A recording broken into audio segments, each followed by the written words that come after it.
Bueno, estamos aquí con Fabricio Mejía. Saludo con muchísimo gusto a Fabricio en este estudio en la Ciudad de México. Buenos días, Fabricio. Hola, Carmen, ¿cómo estás? Y nuestra muy internacional, Ana Lilia Pérez Mendoza. Bueno. Pues es que ella está en Alemania, París, Nueva York. Claro, es la embajadora de Aristegui Noticias en Europa, ¿no? Exactamente. Un abrazo, Ana Lilia, ¿cómo estás? Cuéntanos, Hola, ¿en qué ciudad Ana te Lilia. encuentras? Bienvenida. Buen día, Carmen. Buen día, Fabricio, y para todo el auditorio. Estoy en Hamburgo, Carmen. Como debe ser. Aunque es verano, aquí hace muchísimo frío el día de hoy. No me digas, te tocó frío, pues es que Sí. cambio climático, ¿no? Cambio climático, y mira que el cambio climático es un tema que tiene ahora mucha presencia en la política europea, en Alemania principalmente, y que le está dando un gran empuje a los verdes entre la ciudadanía. La aceptación viene con esa plataforma de lo que se está haciendo por el cambio climático en el mundo. Ni más ni menos. Oye, pues, ¿cómo ves desde allá, en ese hermosísimo lugar, lo que está pasando acá? Empecemos con el tema del que hemos hablado ampliamente esta mañana, y no es para menos porque es el tema que atrapa más la atención en este instante, que es la Guardia Nacional, la Policía Federal, este momento tenso en donde pues miles de policías están protestando por la manera en que se les está incorporando a la Guardia Nacional, a los que se incorpora, y por los temas que aquí se han abordado ampliamente.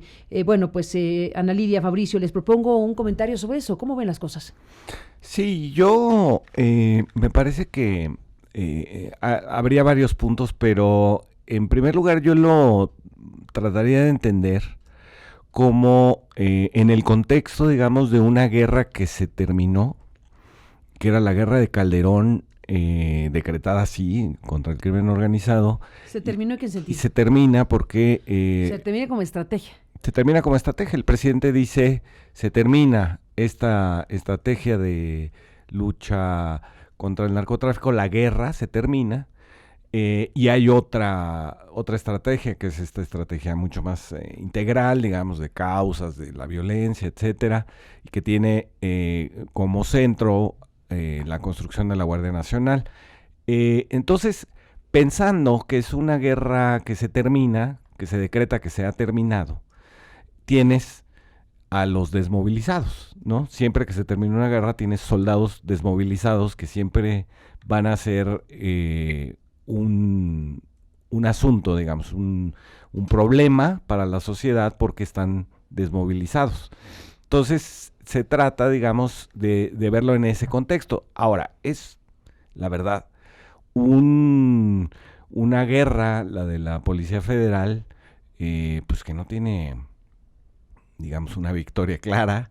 Se sabía, digamos, desde que se decreta la guerra contra el crimen organizado, pues que esas guerras no tienen fin, porque cuando termina realmente algo así, es como la guerra contra las drogas, ¿no? Cuando termina, o contra el terrorismo. Bueno, es la guerra contra las drogas, así denominada. Bueno, básicamente. Es como contra el terrorismo en Estados Unidos. ¿Cuándo termina eso? Pues no, nunca termina, ¿no? Cuando se toman decisiones estructurales como legalizar, o como despenalizar, o como hacer cosas que... En el caso de las drogas. En el caso de las drogas, sí. En el caso del terrorismo, pues no es Ese es otro modelo, pero hablando del tema de las drogas, pues en fin. Pero bueno, y entonces me parece que también, digamos, a nivel social, digamos, por supuesto que la Policía Federal pues no tiene ninguna victoria clara en esta guerra contra el crimen organizado. No hay ningún episodio realmente que recordemos donde hubiéramos dicho, sí, está funcionando. Todo lo contrario, digamos, la Policía Federal es utilizada para reprimir a los maestros, por ejemplo, el caso de Nochistlán. Y entonces se desmoviliza esta fuerza y tienes esta rebelión de los policías que no quieren pasar a un régimen militar, a una cultura de una disciplina militar, donde sí es importante el peso, donde es importante la estatura, donde es importante, que tampoco era tanto. Yo estuve viendo las quejas de María Elena Morera de las pruebas a los policías para pasar a la Guardia Nacional. No me parece excesivo 10 abdominales, 10 lagartijas y 12 minutos de carrera. Sí, lo que dijo el policía que acabamos de entrevistar hace rato es que son poco rigurosos incluso. según él. Según él... Que porque solamente es físico, no hay psicométricos, en fin, lo que escuchamos hace ratito. De lo que escuchamos ahí a mí me quedaron como dos ideas de lo que escuchamos. Primero, que están muy enojados, porque su asunto, digamos, es laboral. Sin reconocer que, digamos, estas demandas laborales, si bien son legítimas, no tendrán mucho eco en el resto de la sociedad, que vemos a la Policía Federal como pues, un organismo corrupto, un organismo que no solucionó el problema de la seguridad en muchas localidades, que no sirvió, pues. Y por otro lado, esto de que se pasen el teléfono, me habla de que no hay un representante claro, digamos, ¿no? Desconocen a este señor Benavente, ¿no? Que, no lo desconocen, según lo que dijeron hace llegó, rato, ¿no? que solicitaron lo que dijo Juan hace un momento, solicitaron la asistencia de derechos humanos, fueron a la Comisión de Derechos Humanos, y él dijo, no quiero decir que la mandó la CNDH, vino aquí porque solicitamos que viniera gente de derechos humanos, y pues es un asesor, un observador, dijo. Sí, llegó, y entonces, bueno, lo que me dice, digamos, que no han tenido una representación clara, aunque están en mesas de negociaciones, pero digamos, ante los medios ha habido como un poco un caos, me habla de una enorme variedad, seguramente, en las demandas de los policías, ¿no? Es decir, cada historia debe ser, la Guardia Nacional toca, digamos, intereses de distinto tipo en cada uno de los policías. El hecho es que hasta ayer había 3 pliegos petitorios, ¿no? Uno de 17 puntos, otro de 23, otro de... donde entran y salen las demandas. Lo del polígrafo está en una, no está en las demás, en fin. Y entonces, y luego creo que también hay cierta desconexión con la esfera pública, digamos, porque lo de haber dicho de Calderón y ahorita lo que te dijo Juan de Germán Martínez, pues es politizar el asunto. Yo sé que están enojados y que usan esos nombres para tratar de meter como una cuña al gobierno y que les hagan caso, pero no los está ayudando, ¿no?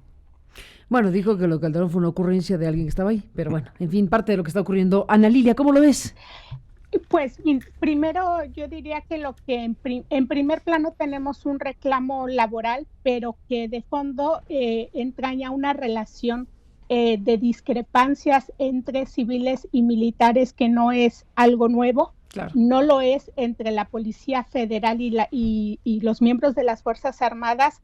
Y explico este descontento que se ha expresado el tipo de pruebas que se les hacen para integrarse a la Guardia Nacional es motivo de ya esa descoordinación que existía entre la propia Policía Federal y las Fuerzas Armadas. Había una descoordinación y una falta de confianza entre quienes participaban en la llamada guerra contra las drogas de Felipe Calderón. Es cuando se vuelve más álgida estas discrepancias, y se vuelve así porque había diferencias entre los altos mandos militares y navales con la policía militar, con la Policía Federal, no estaban de acuerdo en que se les destinara tantos recursos a la Policía Federal, porque miembros de las Fuerzas Armadas argumentaban que esos recursos debían ir para las Fuerzas Armadas, porque en ellos estaba recayendo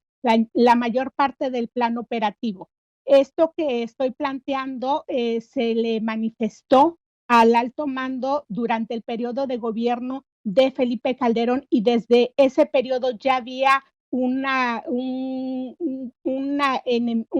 falta de coordinación entre estos grupos, entre civiles y militares. De manera que ahora que son los militares los que están sometiendo a los civiles a estas pruebas, vienen este tipo de reclamos, como lo que se ha escuchado en el programa, los testimonios que han dado los propios policías del tipo de criterios para hacerlos formar parte de la Guardia Nacional.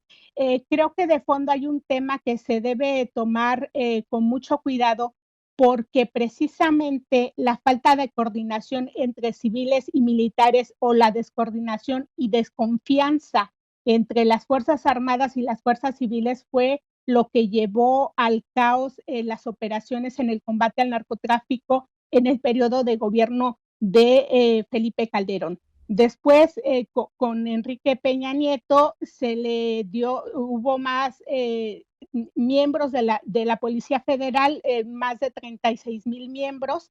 Era el 89% de ellos operativos, el otro 11% administrativos, pero hay que detenernos a recordar aquellas revisiones que se hicieron del desempeño de estos policías, del tipo de operativos que hacían, de en función de qué hacían estos operativos, y prácticamente en las revisiones que hicieron áreas como la Auditoría Superior de la Federación, se detectó que no había claridad en el tipo de operativos que estaba haciendo la Policía Federal, que no tenía ningún impacto en el combate a la delincuencia, y se estaban convirtiendo en una policía que operaba más incluso como un elefante blanco, porque en ese periodo se desplegó gran parte de policías en todo el país, hubo un despliegue como nunca antes, pero se ha planteado ya que se les hospedaba en hoteles donde se hacían ahí algunos tratos pues que deben ser aclarados, también deben ser revisados. Yo recuerdo que en varios estados había reclamos de dueños de hoteles que decían las deudas tan grandes que acumulaba la Policía Federal, y no hay claridad suficiente sobre el manejo de recursos que se hizo en ese periodo, aunado a que los operativos que se implementaron pues no dieron resultados positivos. Ahora voy a la otra parte de la otra idea que quería plantear. Este conflicto debe detenerse, debe impedirse que crezca la relación entre la Policía Federal, o los miembros de Policía Federal está tocada ahora en su relación con quienes están integrando la Guardia Nacional, y eso es muy delicado. Precisamente esa falta de coordinación puede llevar a un caos en el tipo de operativos que se están aplicando. Aquí ya se ha planteado que a algunos les mandan a hacer funciones de agentes migratorios, otros los tienen sin hacer función específica, y quienes están siendo sí aceptados dentro de la Guardia Nacional, pues también se debe tener mucho cuidado con el tipo de controles y el tipo de perfiles que se están aceptando. Es un tema que a mí me parece tiene mucho de fondo en estas confrontaciones entre civiles y militares, y que sí se debe tomar con mucho cuidado. Hay un punto último que quisiera plantear. El trabajo que hizo la Policía Federal en este despliegue que tuvo, sobre todo en la administración de Enrique Peña Nieto. Se hicieron operativos donde se les dio también atribuciones para trabajos de inteligencia, se integraron atlas de riesgos, se integraron datos muy delicados sobre organizaciones criminales y sobre víctimas. Se debe tener mucho cuidado en que ahora que está esta inconformidad por parte de los miembros de la Policía Federal, no exista una fuga de información. Hay que recordar que tenemos ya experiencias en México de cuando se han desintegrado otros cuerpos policíacos. Desgraciadamente, algunos de esos miembros terminan reclutándose en las filas del crimen organizado. Se debe evitar a toda costa que esto pueda ocurrir. Pues sí, el tema de digamos, diferencias históricas, ¿no?, entre policías y militares, bueno, tampoco es algo que sea extraordinariamente desconocido. Eso, como dice la Lilia, es un punto de referencia obligado para ahora, a la luz de lo que está pasando, imaginar lo que se pudo haber previsto, es decir, lo que iba a suceder en todo caso si, como reconoció Durazo ayer, no se informó apropiadamente las posibilidades que se le daba a los policías para otros espacios en su desempeño. Reconoce Durazo la velocidad con la que se ha instrumentado una reforma constitucional de ese calibre. El presidente utilizó una expresión que explica todo: tengo prisa. Y bueno, pues prisa hay para enfrentar el fenómeno de la violencia, prisa hay para que el Estado mexicano se haga cargo de la seguridad de manera eficiente.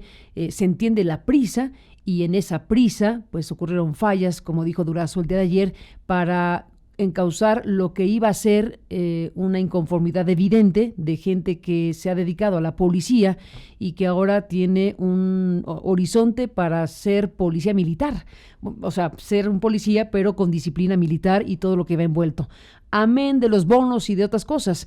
Había ya visto a la distancia, pues mucha claridad, o debió haber habido mucha claridad de que las decisiones que se estaban tomando y de lo que venía para los policías federales podría desencadenar una protesta, cosa que ocurrió y que no se tomaron las medidas necesarias para evitarla. ¿Cómo?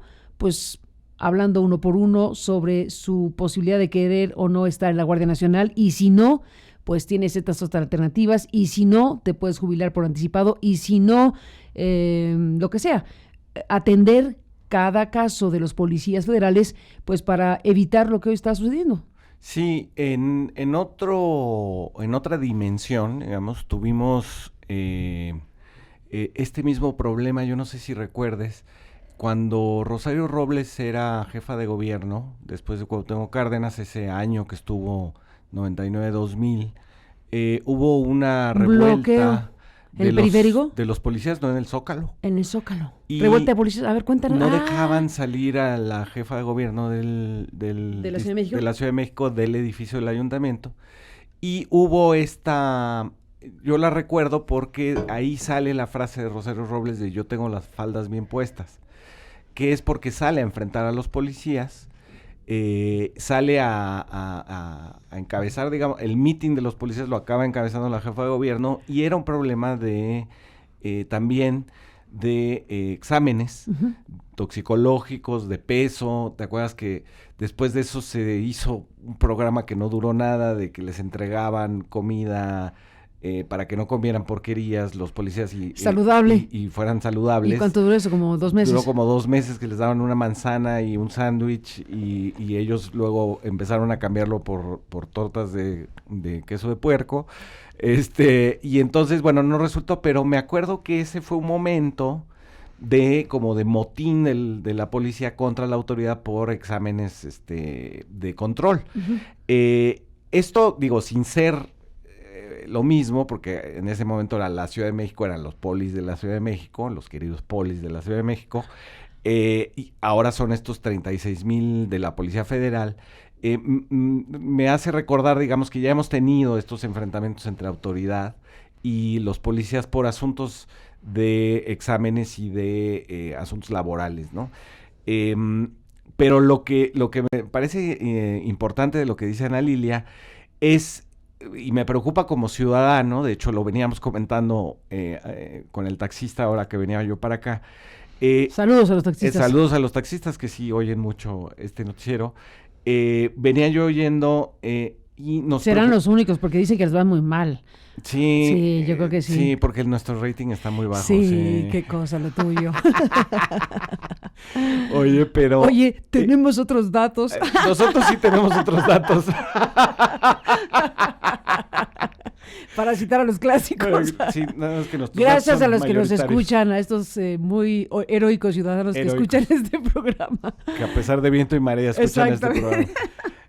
Qué cosa, oye, hasta pagan dinero por planas enteras con ese tema. Pero oye, bueno. pero qué cosa, ¿verdad? Qué cosa. Y todavía no se resuelve este asunto. Digo, ya nos fuimos del tema, pero todavía no se resuelve este asunto. ¿De las audiencias? Pues van a tribunales, lo cual me parece buenísimo porque ahora tendrá que venir una orden judicial para que midan bien, ¿no? Para que se mida de manera, pues, certera, ¿no? Bueno, para que haya unos solos datos y no cada quien tenga sus datos. Bueno, para que sepamos qué demonios pasa. Sí, pues digo, no puede ser, ¿no? Bueno, saludos a los taxistas. Un gran abrazo a los taxistas, y estábamos en el punto de... Que veníamos preocupados precisamente por eso, porque cada vez que ha desaparecido una corporación policíaca, alimenta al crimen organizado, ¿no? Cuando desapareció pues la es que dirección, la DIP. Oye, ahí me quedo. Déjame cortar para que esa idea la retomemos en un momento más. Déjame hacer un corte. Vámonos. Porque has de saber que sí tenemos anuncios y por lo tanto sí nos han de oír. Que la gente que vive engañada y paga hasta anuncios. Exactamente, pobres de ellos, pero no, que va. Saludos a nuestros anunciantes. Saludos. Les apreciamos muchísimo que estén aquí a nuestros anunciantes. Bueno, regresamos, Fabricio Mejía y Ana Lidia Pérez Mendoza.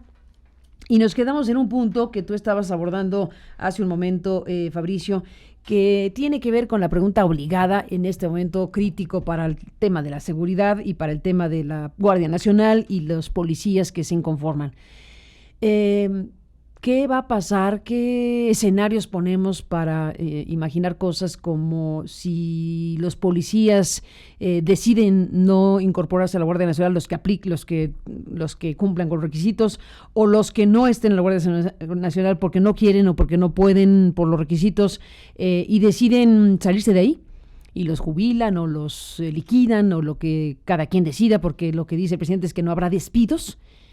Habrá liquidaciones o habrá renuncias, pero no despidos, dijo. ¿Qué puede pasar con personas que se han dedicado a la Policía Federal? En el mejor de los casos, haciendo bien su trabajo, en el mejor de los casos, adiestrados y capacitados para enfrentar asuntos de seguridad, en el peor de los casos, coludidos con la delincuencia y lo que haya pasado en cada una de esas personas. Bueno, ¿qué escenarios puede haber? ¿Qué pueden hacer los policías fuera de la policía o fuera de la Guardia Nacional si no se incorporan a las otras actividades? Sí, yo creo que ahí hay riesgos, porque no lo digo porque sea yo mal pensado de los policías federales, que sí soy, pero por lo que ha pasado cuando han desaparecido corporaciones policíacas en el pasado, ¿no? La DIP, por ejemplo, la Dirección de Prevención de la Delincuencia que había fundado Durazo, cuando desapareció... El otro Durazo. El otro Durazo, Arturo el Negro. Uh-huh. Cuando desapareció formaron bandas de secuestro, ¿no? Y otras corporaciones que han desaparecido en la historia se han incorporado al crimen organizado. Y lo que dice Ana Lilia Pérez es que tienen información también. No solamente la información de inteligencia, sobre grupos delincuenciales, sobre víctimas, que me parece también bastante delicado, sino que hay que también pensar que la policía entra en contacto con el crimen organizado de muchas maneras, en muchos operativos, aunque estos operativos hayan sido casi completamente fallidos, entran en relación, tienen información, saben quiénes son, por dónde van, digamos, las rutas de lo ilegal, y en ese sentido, pues, son muy propensos, ya sin trabajo, a incorporarse al crimen organizado. Entonces, a mí me preocupa, y por eso decía yo lo del taxista, porque nos preocupaba a los dos, y creo que a la ciudadanía le preocupa que esta formación, digamos, de la Guardia Nacional,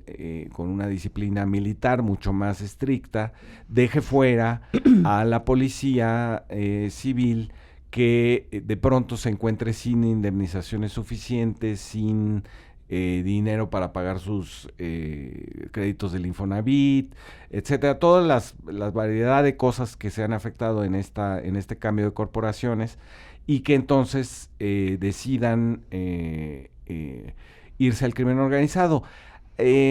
Como muchos de los casos que hemos visto en estos 7 meses de gobierno de López Obrador, cuando se tocan intereses particulares de grupos o de personas, de individuos, casi nadie, y eso habla mal del país, casi nadie ve por el interés de la República, ¿no? Nadie está dispuesto a ver afectados sus intereses por una causa que en este caso sería, pues, la pacificación del país con otra estrategia, etcétera. Pero bueno, no le podemos pedir a los seres humanos que dejen de ser seres humanos y dejen de ser egoístas, ¿no?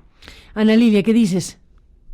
Yo quiero poner algunas cifras a lo que ha planteado Fabricio, para que dimensionemos también el riesgo que hay en realidad en que pudiera haber una fuga de información. Yo insisto en que la autoridad debe ser muy cuidadosa en la manera en la que va a extinguir este cuerpo policíaco, al cual se le dio atribuciones muy importantes en materia de investigación y de inteligencia, y que eso incluye también la infiltración y la obtención de información de muchas maneras, y una de esas maneras es también este acercamiento necesario con los grupos criminales. En 2017, por ejemplo, que es cuando más se hicieron operativos por parte de la Policía Federal, se hicieron 481 operativos a partir de indagatorias de datos de inteligencia que estaban obteniendo estos policías.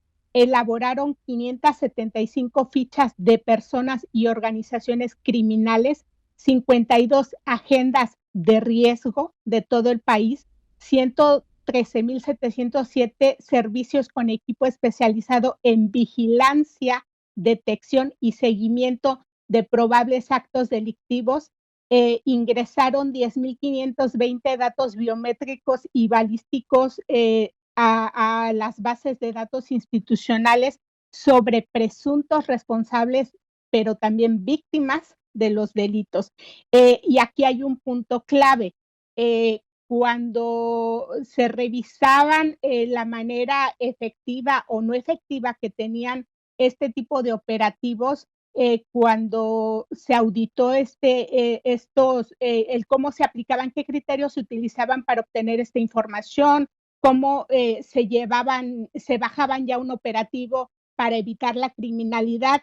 Lo que se encontraron quienes auditaron esto es que la Policía Federal no pudo acreditar que esa información le sirviera para prevenir el delito y no pudo acreditar que esa información le sirviera para disminuir los índices de criminalidad. Entonces, ¿qué se hizo con esa información? ¿Y dónde está esa información? ¿Y qué podría ocurrir con esa información si este desencuentro que hay de los policías federales con la autoridad va creciendo? Déjenme, Fabricio, Ana Lilia, hacer una pausa y regresamos esta mañana con más análisis y discusión sobre lo que está pasando en México en estos momentos. Volvemos.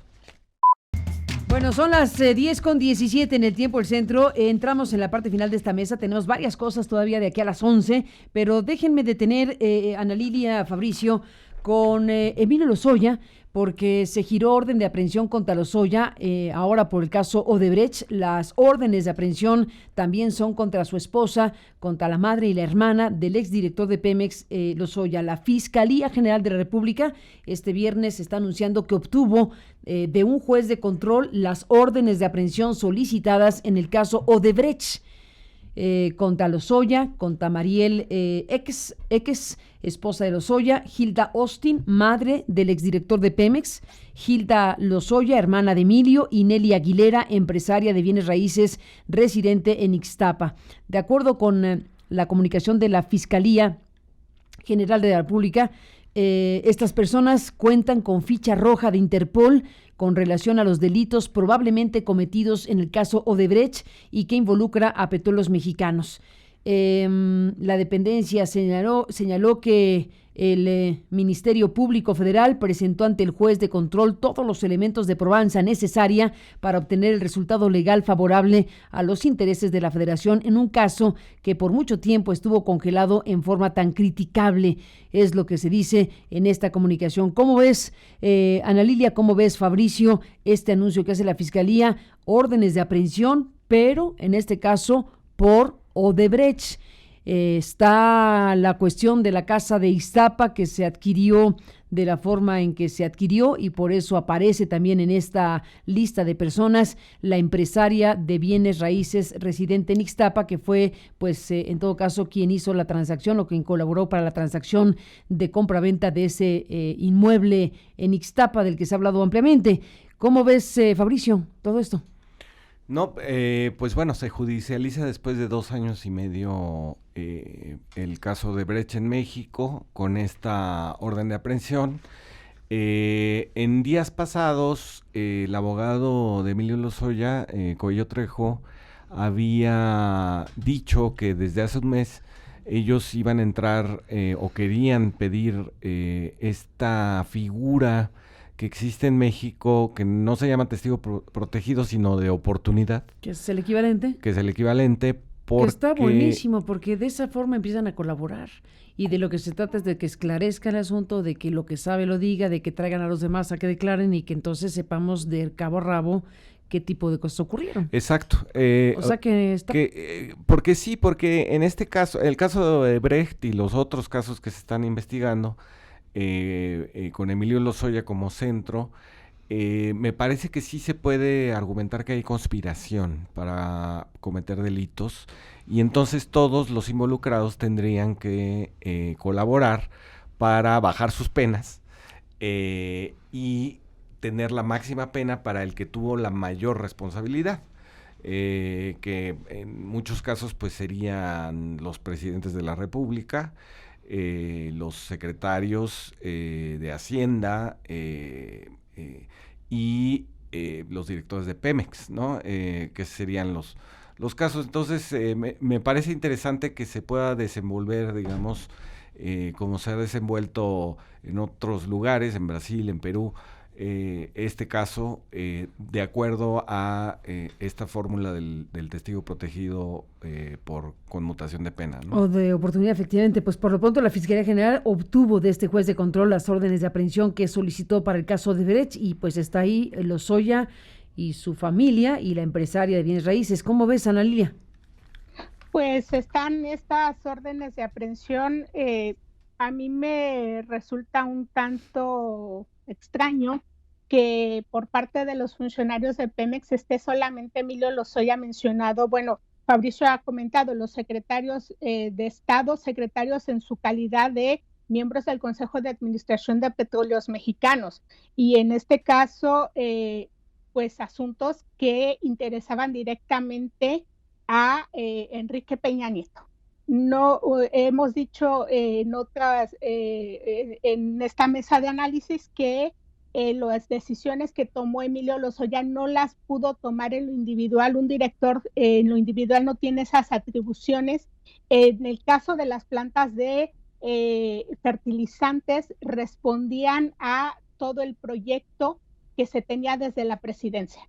Estaba planteado así en los documentos que se presentaron ante el Consejo de Administración de Petróleos Mexicanos, de manera que creo debía haber en estos momentos ya investigaciones contra otros funcionarios que están involucrados en este tema. Una operación de esa naturaleza no fue idea solo de una persona, y no tiene esas atribuciones como tal, aunque se hubiera ideado de esa manera. Lo que quiero decir es que hay muchos otros involucrados en este tema, pero no hemos visto que se amplíen estas investigaciones y que creo llevarán hasta los secretarios, la gente cercana también a Enrique Peña Nieto y al propio Enrique Peña Nieto.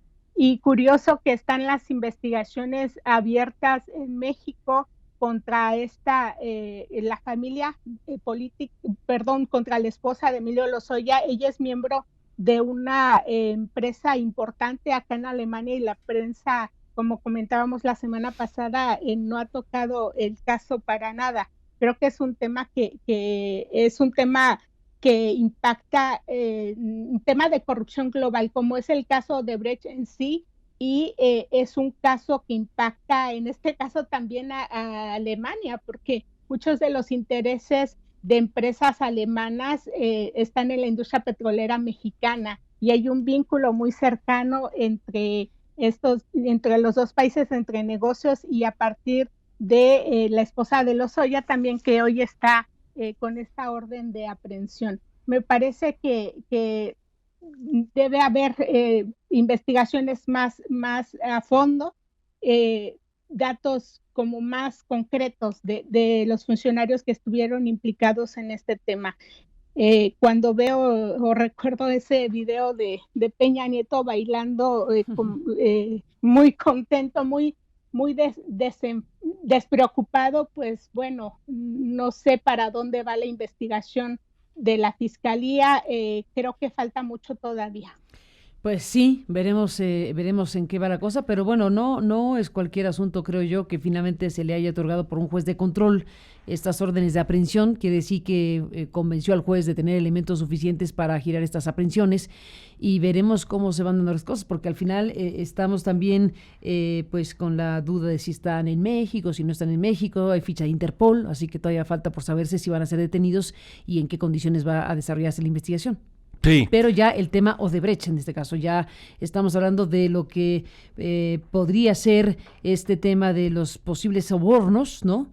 es decir, cómo conecta la actividad de Emilio Lozoya como director de Pemex con la venta de agronitrogenados, con la venta de Fertinal, con presuntos sobornos que fueron declarados por Odebrecht a estas cuentas que dijo eran relacionadas con Emilio Lozoya.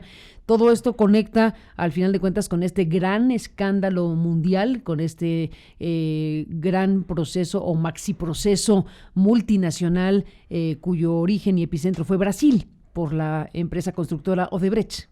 Sí, justo México llega al final, digamos, de este proceso global que involucra también paraísos fiscales, que involucra también, por ejemplo, a República Dominicana, ¿no? Por la recepción de dinero de estas cuentas que sobornaban funcionarios públicos. Justo cuando en Brasil ya el caso de Brecht pasó a otra etapa, donde ya el juez que había acusado a Lula resulta también ya contaminado, Sergio Moro, por por la politización de la lucha contra la corrupción, que ese es otro tema que habría que ver en este caso de Odebrecht, cómo si en el resto de América Latina se politizó el tema de la lucha contra la corrupción, se sesgó hacia un sector, digamos, que podríamos considerar de izquierda. Vamos a ver en qué situación se encuentra en México este sesgo, o si la autoridad es capaz de impedirlo, ¿no? Pues ahí está Fabricio Mejía, gracias como siempre por estar aquí esta mañana. Carmen. Gracias, Ana Lilia, por estar aquí. Gracias, Carmen. Un Gracias, abrazo a los dos. Un abrazo, Hamburgo. Gracias, Hamburgo. Saludos por estar aquí, a quien haya escuchado este programa en Hamburgo vía internet, que se puede. Ahí tenemos, Ana Lilia, por lo menos, ¿no? Tenemos rating Sí. según algunos hemos datos, ¿no? hemos hecho mediciones internacionales, no nos va mal en Hamburgo. En Hamburgo no estamos mal, Yo soy ¿no? Ana Lilia, que está ahí. Exactamente. Así es. En Eslovenia estamos un poco bajos porque... Sí, hay que hacer un esfuerzo en Eslovenia, que nos va un poco mal. Bueno, Ana Lilia, un fuerte abrazo, buenos días. Igualmente, Buenos días, buen Fabricio, a día. los dos, Buenos gracias. días.